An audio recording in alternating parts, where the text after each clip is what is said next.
Just workplace থেকে ফিরেছি, এখন এসে রান্নাঘরে চলে এলাম হাত মুখ ধুয়ে। সকালবেলা বের হবার সময় কাঞ্চন এই মাছগুলোকে বের করে রেখে গিয়েছিল। আমি এখন এসে ভালো করে ধুয়ে নুন হলুদ মাখিয়ে নিচ্ছি। এগুলো অল্প তেলে ঢেকে ঢেকে ভাজতে দেব। এই পাবদা মাছ ঢেকে না ভাজলে বড্ড ছিটে আসে গায়ে।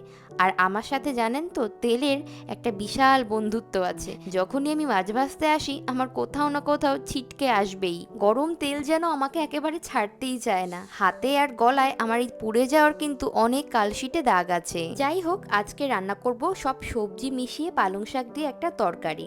এই পালং শাকটা প্রায় 2 সপ্তাহ মতো আগে আনা হয়েছিল। ফ্রিজে থেকে থেকে মাথার দিকটা অনেকটাই পচে গিয়েছে। কোনো ব্যাপার না, ওগুলোকে জল দিয়ে ধুয়ে ফেলে দেব, তারপর রান্না করব। আর সেই সাথে করব আলু আর বেগুন দিয়ে পাবদা মাছের পাতলা জিরে বাটা ঝোল।